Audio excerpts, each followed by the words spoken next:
இந்த வித்யாரம்ப சம்ஸ்காரத்தை பற்றி சொல்கிறோம். குழந்த அம்மாவோட வயத்தில் ஸ்தூல சரீர நிர்மாணம் ஆறுது.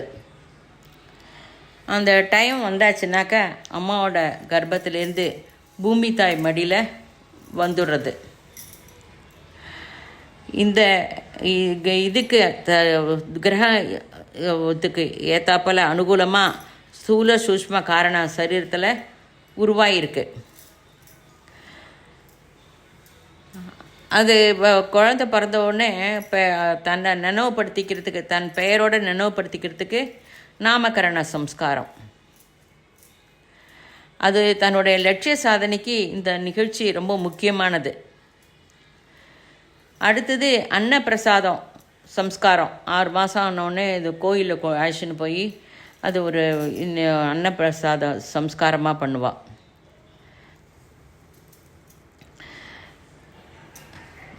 தன்னோட லட்சிய சாதனைக்கு மனசை நிலைநிறுத்திக்கிறது. அப்புறம் மனுஷன் குடும்ப வளையத்திலிருந்து தனிப்பட்ட வாழ்வுக்கு பிரவேசிக்கிறான். அதான் வித்யாரம்ப சம்ஸ்காரம். இதுதான் ரொம்ப ரொம்ப முக்கியம். தன்னோட லட்சியத்துக்கு தேவையான படிப்பை, அதாவது கல்வியை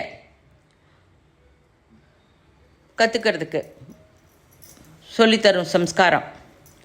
ஒரு சமயம் குடும்ப வழக்கப்படி அந்த வர வித்தையை கற்றுக் கொடுக்க முடியாமல் அவசியம் இல்லாத படிக்கிற அவசரம் ஏற்படுறது. அதனால் இந்த வித்யாரம்ப சம்ஸ்காரத்தில் ரொம்ப கவனிக்க வேண்டியது முக்கியம். சமாஜத்தில் இருக்கிற பெரியவா, குடும்பத்தில் இருக்கிற பெரியவா, குழந்தைக்கு அப்பா அம்மா, குழந்தைக்கு எப்படிப்பட்ட கல்வி சொல்லித்தர ஏற்பாடு செய்யணும் அப்படின்னு ஆலோசனை பண்ணி அதற்கு ஏற்பாடு பண்ணணும். அதை ஆலோசனை பண்ணி முடிவு எடுக்கணும். அப்படிப்பட்ட வித்யக்கு அவசியமான மானசீக ஹிப்னாட்டிக் போஸ்ட் சஜஷன்ஸ் தரும் வித்யை ஆரம்ப நிகழ்வு இது. அப்படிப்பட்ட சாதாரணமாக நடக்க வேண்டிய, அப்படிப்பட்ட விசேஷமான நடக்க வேண்டிய இது சம்ஸ்காரத்தை இந்த காலத்தில் இந்த ஸ்லேட்டில் அ ஆ இ ஈ ஏபிசிடி அப்படின்னு சொல்லித்தர ஒரு கர்மகாண்டமாக மாறி போயிடுது. அதுக்கு முக்கியத்துவம் தரல. இப்போ காலத்தில் இருக்கிற வித்யாரம்ப சம்ஸ்காரம் வித்யோட 2 லட்சணத்தை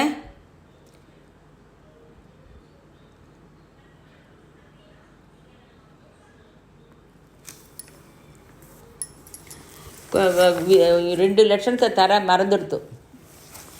இப்போ இன்னைக்கு இங்கே வந்திருக்கிற வித்யார்த்திக்கு சம்ஸ்காரம் சொல்லித்தர போகிறது.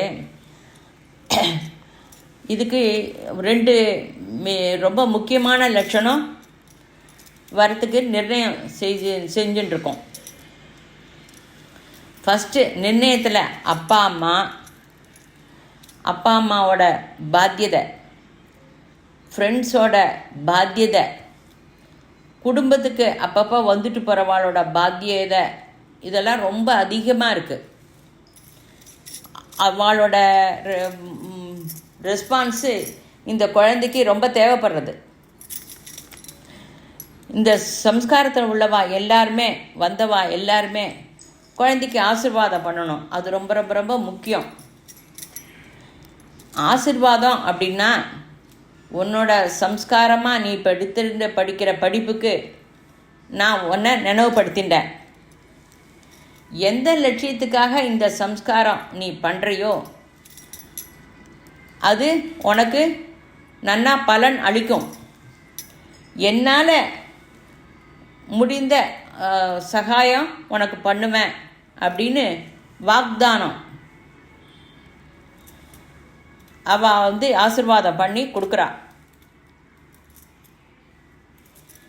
இந்த வித்யாரம்ப சம்ஸ்காரத்தில் ஒரு விதமான இந்த ஒரு வழியை ஆரம்பித்தப்புறம் பின்னாடி இது வேறு படிப்பு சொல்லித்தரதுக்கு அப்படிங்கிறது கொஞ்சம் குறைவான அவகாசம் இருக்குது. வித்யாரம்பம் செய்கிற குழந்தையோட அப்பா அம்மா இந்த காலத்தில் ரொம்ப ரொம்ப முக்கியமாக எந்த வித்யை தெரிஞ்சுட்டா சம்பூர்ண ஞானம் அபிவிருத்தி ஆகுமோ அதை அந்த குழந்தைக்கு ஏற்பாடு பண்ணித்தரா. அதுக்கு அனுகூலியமாக குணங்களை அபிவிருத்தி செய்யறதுக்கு நிர்ணயம் உறுதி செஞ்சுக்கிறா. ரெண்டாவது விதம், இக்கால படிப்பில் போஸ்ட் கிராஜுவேஷன் வரைக்கும் படிக்கிறா. அந்த போஸ்ட் கிராஜுவேஷன் எம்ஹெச்சி பிஹெச்டி எல்லாமே படிக்கிறா. அது கடைசியில் ஒரு உத்தியோகத்தில் போய் சேர்ந்துடுறா. அதை ஜாபோட சம்மந்தப்பட்டு அதில் வர கஷ்டம், ஸ்ட்ரெஸ்ஸு ரொம்ப இருக்குது அவளுக்கு. ரெண்டாவது என்னென்னா, நம்ம பூர்வகால ரிஷிகள்லாம் சொன்ன யோக வித்யை. பாரதிய ரிஷிகள் அவளுடைய கனவு,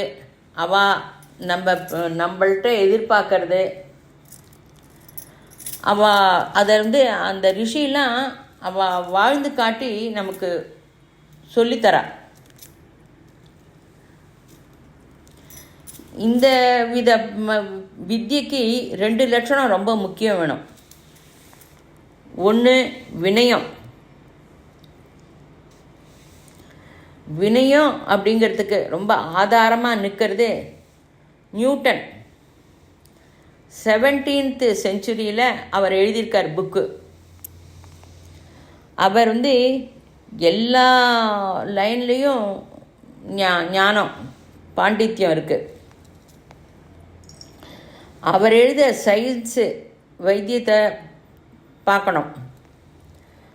அவர் சொல்லாத விஷயமே இல்லை. பௌதிகத்தில், ரசாயனத்தில், சாஸ்திரத்தில் எல்லாமே அவர் நிறைய எழுதியிருக்கார். கணக்கில் நிறைய புது புதிய விஷயம் கண்டுபிடிச்சிருக்கார். கடைசியில் கிரக விதானம், அப்போ வழக்கத்தில் இருக்கிற மேத்தமெட்டிக்ஸ் ஃபார்முலா எதுவும் உபயோகப்படலை. அதுக்காக அவர் இன்டிகிரேட்டட் கால்குலஸ் அப்படின்னு ஒரு புது கணக்கு மெத்தடை கண்டுபிடிச்சார். இப்படி இத்தனை கண்டுபிடிச்ச அவர் தன்னை பற்றி சொல்லிக்கிறது என்ன அப்படின்னா, நான் எதுவுமே கண்டுபிடிக்கலை, நான் ஒன்றும் பெரிய மனுஷன் ஆனேன் அப்படின்னா ஒரு விஷயமுமே இல்லை. நான் மகான்களுடைய புஜத்தில் நிற்கிறதுனால தான் என்னால் பார்க்க முடியறது. அவள் புஜத்து மேலே ஏறி நின்று நான் பார்க்குறேன் அப்படிங்கிறார். ரெண்டாவது, ஞான சமுத்திரத்தில் ஏதோ கொஞ்சம் கொஞ்சம் இருக்கிறத மட்டும் நான் பொறுக்கினேன் அப்படின்னு சொல்கிறார். அதற்கு மேலே எனக்கு எதுவுமே தெரியாது. ஸ்டூடெண்ட்ஸு, வித்தியார்த்திகள் எல்லாருக்கும் இந்த வினயம் ரொம்ப ரொம்ப கற்றுக்க வேண்டியது அவசியம். லட்சியம், நம்மளோட லட்சியம் சத்தியத்தை நோக்கி போகணும். நித்திய விவேகத்தை அதிகமாக செஞ்சுட்டு ஸ்தூல ஜகத்தில் சம்சார வாழ்க்கை வாழணும். அந்த வாழ்க்கைக்கு தேவைப்பட்ட ஞானத்தை நமக்கு பெற முடிஞ்சா நிஜமான ரிஷிகள் சொன்ன யோக வாழ்க்கை. எதுக்குமே உபயோகம் இல்லாத வாழ்க்கையில் ஈடுபடாமல் வித்தியார்த்திகள் இந்த யோக மார்க்கத்தில் மனசை செலுத்தி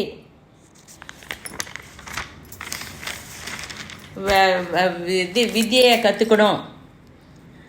அப்படி கற்றுக்கும்போது ஜகத்குரு பீடமாகும் பாரத தேசம். இதை பண்டித ஸ்ரீராம சர்மா ஆச்சாரியா சொல்கிறார்.